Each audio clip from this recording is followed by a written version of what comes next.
honestly, this entire week so far has just been, and it's only Tuesday.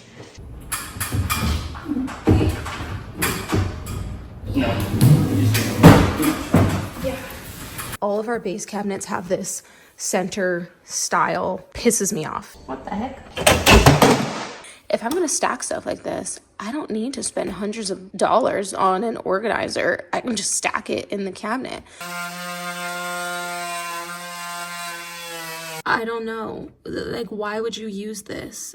Another thing that's like kind of annoying, I don't know what to do, and I'm feeling really frustrated. I don't know how the whole kitchen organization in total is going to work out.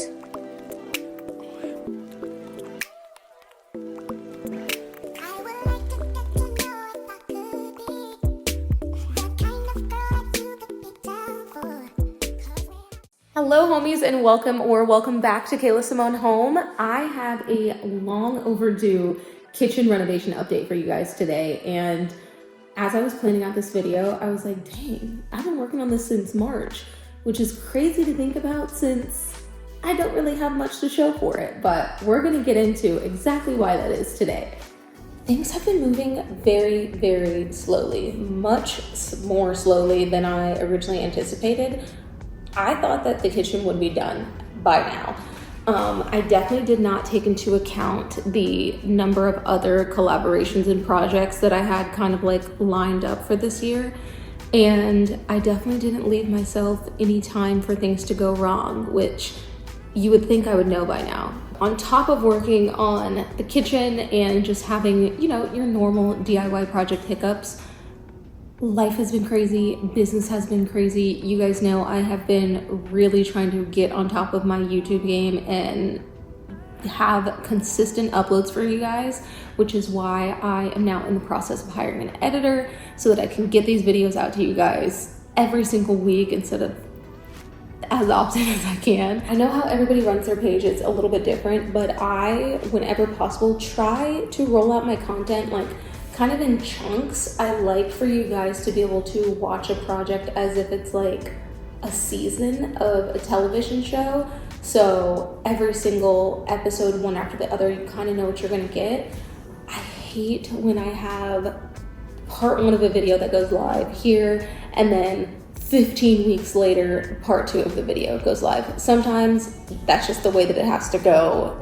I am actually glad that it has taken me this long to get you guys an update, because from here on out, we are rolling with this kitchen renovation. We've got a lot of things that are about to start happening. So now is the perfect time for me to catch you guys up and recap on everything that's been going on and everything that's gone wrong. This is definitely going to be kind of like a laugh at my pain type of video, because I don't have a lot of great things to share about progress that's being made. It's all just kind of like lessons that I've learned so far and mistakes that have been made. Some of them not even really mistakes, just experiences. So hopefully this will be helpful for you if you're planning your own DIY kitchen renovation project, to just keep some of these things in mind. I also have had to revise the design multiple times over the last few months, all of which I do think will end up making for a better design in the end. A lot has happened, a lot has changed. So let's go ahead and walk through it, because I think you're gonna like where we're headed. So the first issue that I ran into was with my cabinet organizers, majority of which came from Rev-A-Shelf. I do actually really love Rev-A-Shelf and love their products, but for whatever reason, I just could not get majority of the things that I got from them to fit into my actual cabinets. Over here is where I ran into the biggest issue of all. So I have already taken lots of time to organize all of our cabinets, figure out what is going to go where, and make sure that it makes the most sense for how we use the kitchen, how we function in the kitchen, and just, you know, keeping like items next to like items. So like, for example, this set of drawers over here is all about leftovers, basically. So we've got like all of our Ziploc bags, aluminum foil, parchment paper, everything like that. I'll get another one of those drawer insert organizers to put in here. And then we have Tupperware lids and actual Tupperware down here. Currently, this set of cabinets right here and that set of cabinets there is empty because I was going to install these 2-tier cookware organizers. I spent a lot of time yesterday actually planning out exactly what was going to go into each of these organizers, how everything was going to fit. Like that space right there is actually for that big pot. And I falsely was thinking that as long as everything was kind of underneath this drawer slide, that it would be fine and everything would fit. However, once I assembled the first one, I saw that that assumption was completely incorrect because this basket on top takes up a lot of your space for what can be stored underneath here. So I had, hi baby. Hi, you just want all the attention, huh? I had originally used these dividers that come with the organizers, which is a much better way of organizing things so that they can just, you know, all stand up instead of being stacked on top of each other like this. I'm like, if I'm gonna stack stuff like this, I don't need to spend hundreds of dollars on an organizer. I can just stack it in the cabinet. So I'm really bummed that the organizing situation here with these is not going to work out because I'm just really not happy with like how things, it's just not efficient. It's not a good solution for our stuff in our cabinets. It's not to say that it's a bad product, but it's not a good solution for us. Now, I will say what was super annoying after, it was really disappointing and frustrating how I went through organizing where everything was going to go. Didn't work out the way that I wanted it to, but my plan was just to, you know, roll with the punches. This is what we have. This is how our cabinets are. So we're just going to go with it. According to the directions, according to the specifications, as long as you have a 14-inch cabinet opening, this should fit in your cabinet. Well, I realized that that is actually incorrect. You need more than 14 inches because a hinge takes up space. So that eats into our 14 inches of space. So honestly, it doesn't even matter that I don't like the way things are organized in here. Those would never fit in here anyway, because we just don't have enough space. I got these really cool drawer organizers that are like 2-tiered. Let me try if I can open that. So it has more space for stuff underneath there. I do wish that they were adjustable. Love these. However, these are exactly, I think, like 14.5 inches wide. And the space that I have from here to here in my drawer is 14 inches wide. So I'm just kind of wondering, like, who's wrong here? Like, is it the cabinet company is wrong for making this not a standard width?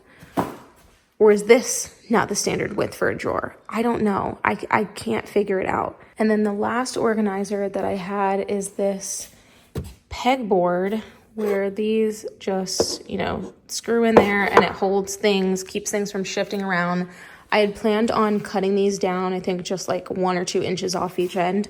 And those were going to go in these drawers. We paid to have these upgraded to pot and pan drawers through the builder. Another thing that I'm kind of upset about is that these are shallower than most pot and pan drawers that I've seen. And I don't know if it's because of the face framing on the cabinets. I can't actually fit my pots and pans kind of like stacked this way on their side, the way, like similar to that. The way that I've seen other people utilize their pot and pan drawers, they would have to be stacked one on top of the other like this, which isn't that big of a deal. But, you know, when you pay a couple $100s for an upgrade, you kind of expect it to be able to work the way that you've seen before. I don't know how the whole kitchen organization in total is going to work out. Those are kind of the issues that I'm having just with the Rev-A-Shelf products that I ordered. I would be remiss if I didn't tell you guys some of the things about my own kitchen cabinets that are also making this like not the easiest situation. So for example, all of our base cabinets have this center style divider in them. Pisses me off. Absolutely pisses me off, because I know that this isn't a requirement of kitchen cabinets. They can be built without this. I don't know enough about cabinets to tell you why mine has this, but I know they don't absolutely have to have that, because the kitchen cabinets at my old house didn't. So yeah, that's number one. If this wasn't here, then I would be able to get back this amount of space. So that's like 2 or 3 inches right there. And I would be able to just shift these cookware organizers over more to the center a little bit, and then it wouldn't even be a problem.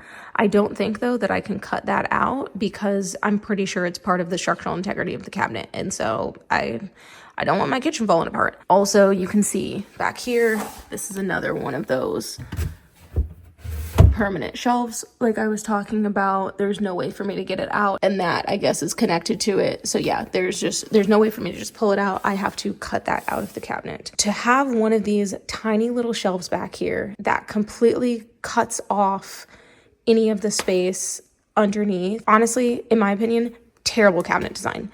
Absolutely terrible cabinet design.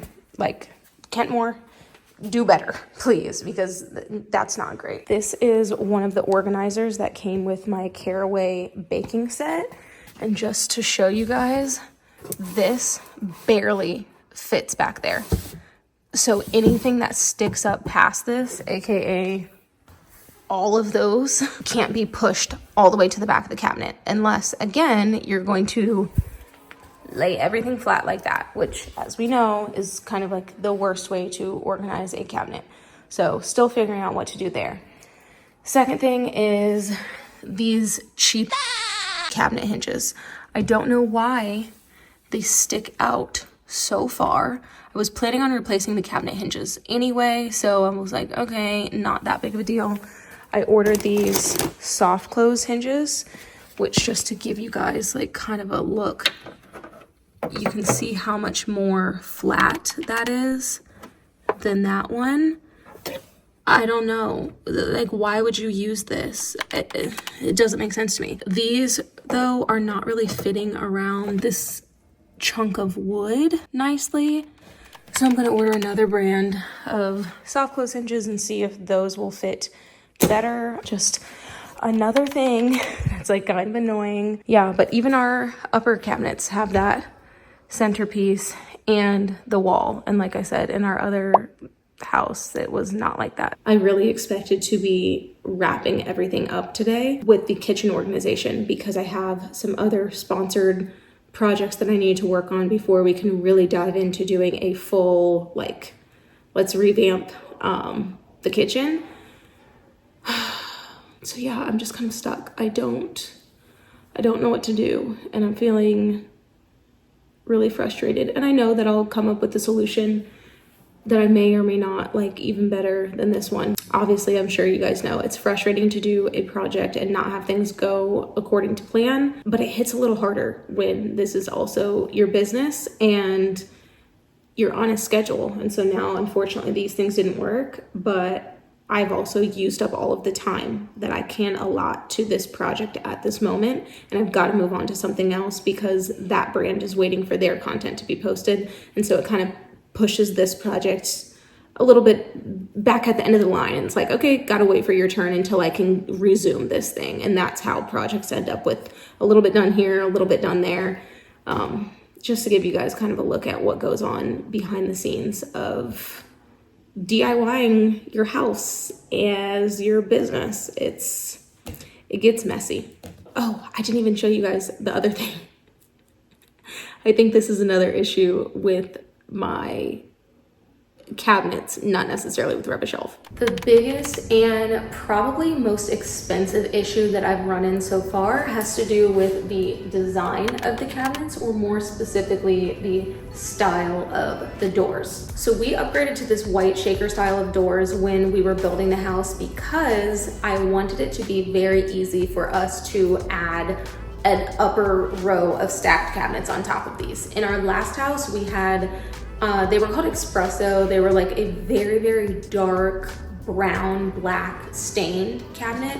And that made it like impossible for me to find additional cabinets to add to our kitchen, whether it was up stacked above or when I wanted to get a larger cabinet to like create our fridge enclosure area.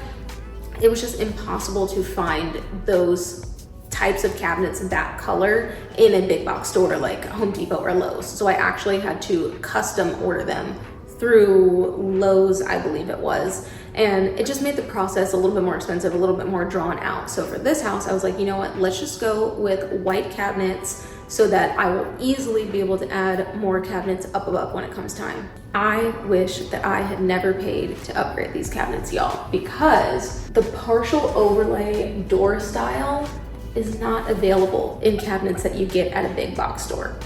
So partial overlay refers to the cabinet fronts, so that would be like your doors or your drawers, and with a partial overlay, that means that this door overlays the actual cabinet itself partially. You can see that you can still see frame of the cabinet here in between where all of the doors are. In our previous house, we were used to having a full overlay style, which looks more like this cabinet here, where the doors are meeting and touching in the middle. Even this still isn't exactly full overlay because you can see that there's still frame showing here, but this is more like what a full overlay would look like. Personally, I am just really not a fan of the partial overlay cabinets. I think they look cheap. I think it looks like the builder cheaped out on the cabinets and got 2 small cabinet doors to fit on there, and it really just doesn't match the overall like high-end, custom, upscale vibe that we're going for. And had I known that they were going to do partial overlay, I probably would have just kept the standard cabinets and replaced all of the cabinet doors. Luckily, I did figure out that the overlay on the cabinets was going to be an issue before moving forward, but obviously that wasn't before we paid to upgrade the cabinets to white in the first place, or before I added the cabinet hardware. But once I did figure out that the door overlay was going to be an issue, I came up with 3 potential solutions. So solution number 1 would have been to build my own cabinet boxes to go up above the cabinets that I already have, and then paint those cabinet frames white and buy cabinet doors to match exactly what I already have. Our house is at like a higher price point already, so I didn't want to be tasked with trying to build cabinetry that matches cabinetry that's already here. I just didn't want you to open up those upper cabinets and have it be just like, you know, a plain plywood box. I wanted it to have the same level of finishes and all of the different like holes for the adjustable shelves. I wanted the cabinet itself to be exactly like all of the other cabinets in the kitchen. I didn't want it to seem like it was like a DIY addition after the fact. So I already knew that I didn't want to DIY the cabinets for that reason. Plus, I just didn't really have time to build cabinet boxes, to learn how to build cabinet boxes and then build them for the kitchen. So that was already out. Second option would have been to buy new cabinets, but then replace the doors with partial overlay doors instead of the full overlay doors that they come with. Not a bad option, and it definitely would have saved me some money because then I'd only be replacing the upper doors. But for me, the way I make decisions, if I'm going to be spending any amount of money on something, I really want it to be something that I love, and the plain shaker style isn't something that I really love. It's just the best option that builders offer. So I was like, you know, this actually does open up a really good opportunity for us to get cabinet door styles that aren't gonna look like anybody else's house in the neighborhood, that are really going to match our modern, sleek design aesthetic and fit in with the design and everything that we have going on inside our house, but stand out when other people come to our home to visit it, to view it, to potentially buy it one day. Since I was already planning on spending the money to replace any of the doors, I figured why not just go full send, and I went with option 3, which is buy cabinets to add to the upper stacked row and replace all of the cabinet doors. The cabinet doors that are up on the top row, the cabinet doors that are in the regular uppers, and all of the cabinets that are down below. This is definitely going to be the most expensive option, and for sure the most expensive part of this kitchen remodel, and it's not something that I was even planning on doing originally, but it's one of those decisions that like it's going to have such an impact on the final design. Once I figured out that the cabinet doors would need to be replaced, that opened up basically a whole new can of worms and led to a complete redesign. Well, it's not a complete redesign. I only changed like 3 things, but they're pretty significant things that have a very big impact on the design. Hi, Editing Kayla here. So I used to have this whole like 10-minute segment in this video where I went over exactly what my redesign plans are and how they came to be. I'm taking it out because they've changed again. And I really wish that that was a joke. No, I don't, because I really like the design plans that I have now. But it just literally within 3 days of recording that clip, the plans completely changed again for reasons that are out of my control. And so rather than give you guys that, knowing that it's already outdated information, go watch my Instagram stories. That is where I give all of my real-time updates about what's going on with these projects, and Instagram stories always sees it first. So if you want the full 10-minute explanation of what the 3 things of my design plan were that I changed, all it was just me reciting what I already told Instagram. So just go watch my kitchen makeover highlight bubble on my Instagram stories, and by the time this video comes out, not only will you be able to see exactly what those changes were, but you will be able to see what this latest change is as well. And then the kind of like final boss of issues that I've run into with this project is one that I've met up with before. She and I are actually quite familiar with each other. There's definitely some history there. But I'm hoping that after this latest run-in with her, we can figure out how to coexist peacefully. And her name is Hubris. In the past, I have definitely fallen into the trap of thinking that I could do everything myself, and sometimes that came out of necessity. Like, hello, I'm a DIYer because I cannot afford to have people do these things for me in my house all the time.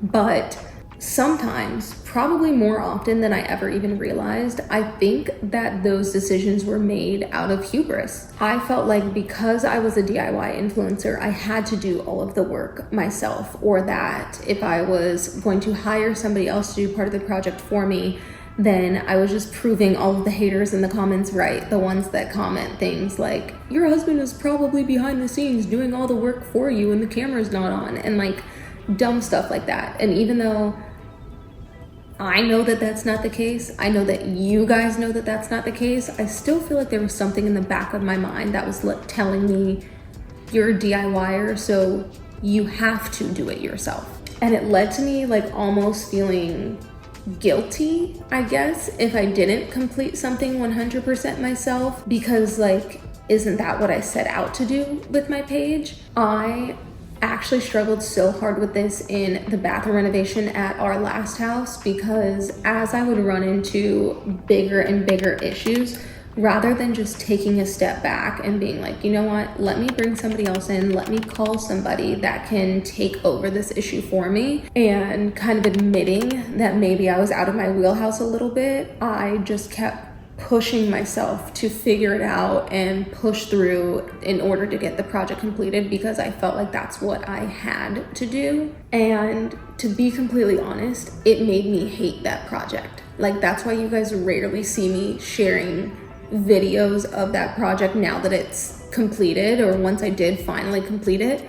I hated looking at the videos. I hated going back and being reminded of how I felt trying to push through that project by myself. And even in the end, when the bathroom was all done and it was beautiful, I didn't even really like looking around in there, because I just had that feeling of the dread that I felt in trying to push through and finish a project that I wasn't confident that I could complete by myself.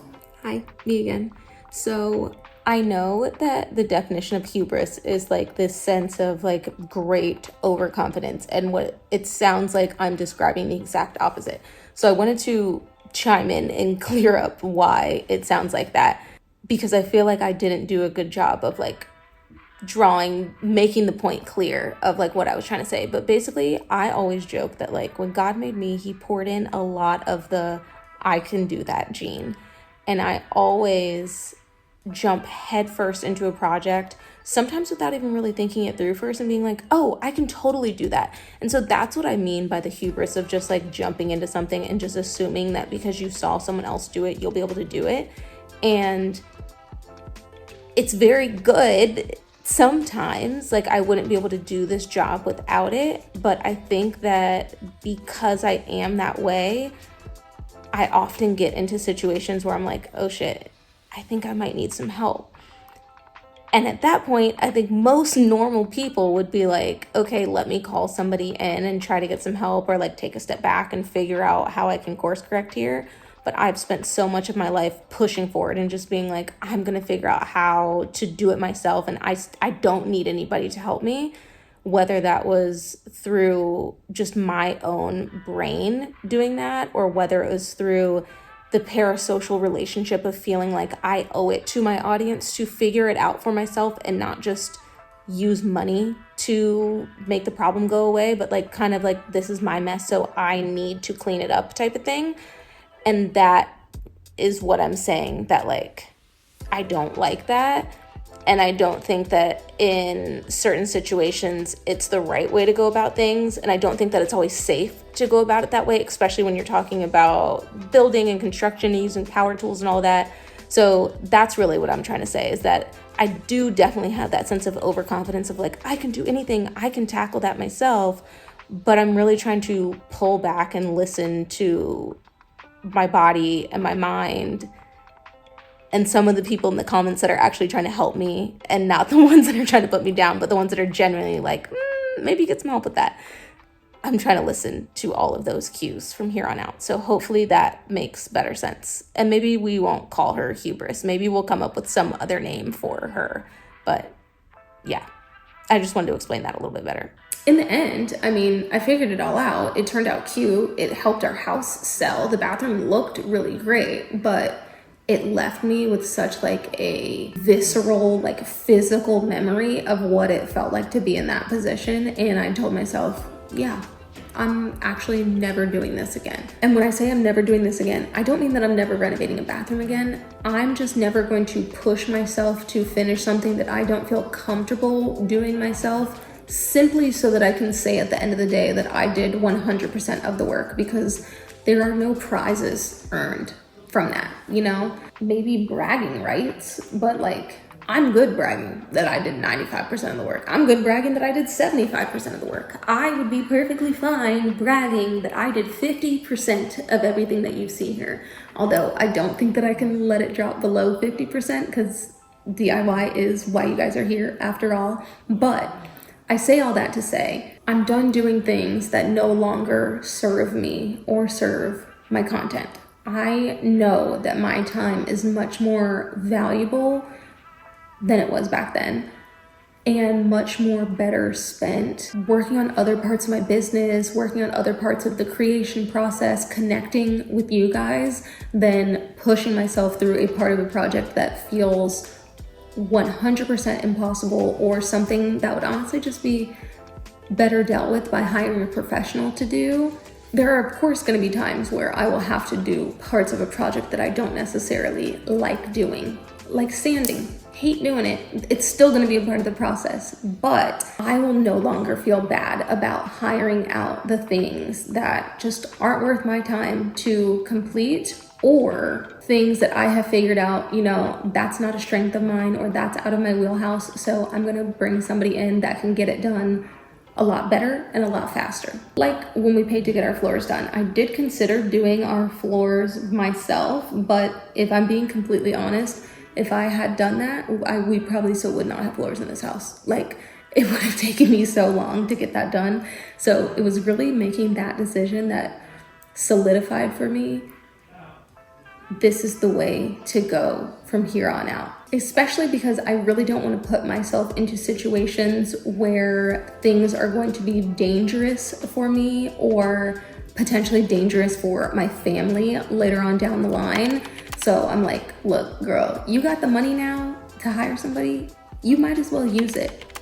Which brings me to where we're at with the kitchen today. I've had 4 electricians come in and give me quotes on rewiring these outlets underneath our backsplash to give us like power strips down here so that the outlets are hidden up underneath the cabinets. I need additional outlets up above here so that I can do my lights.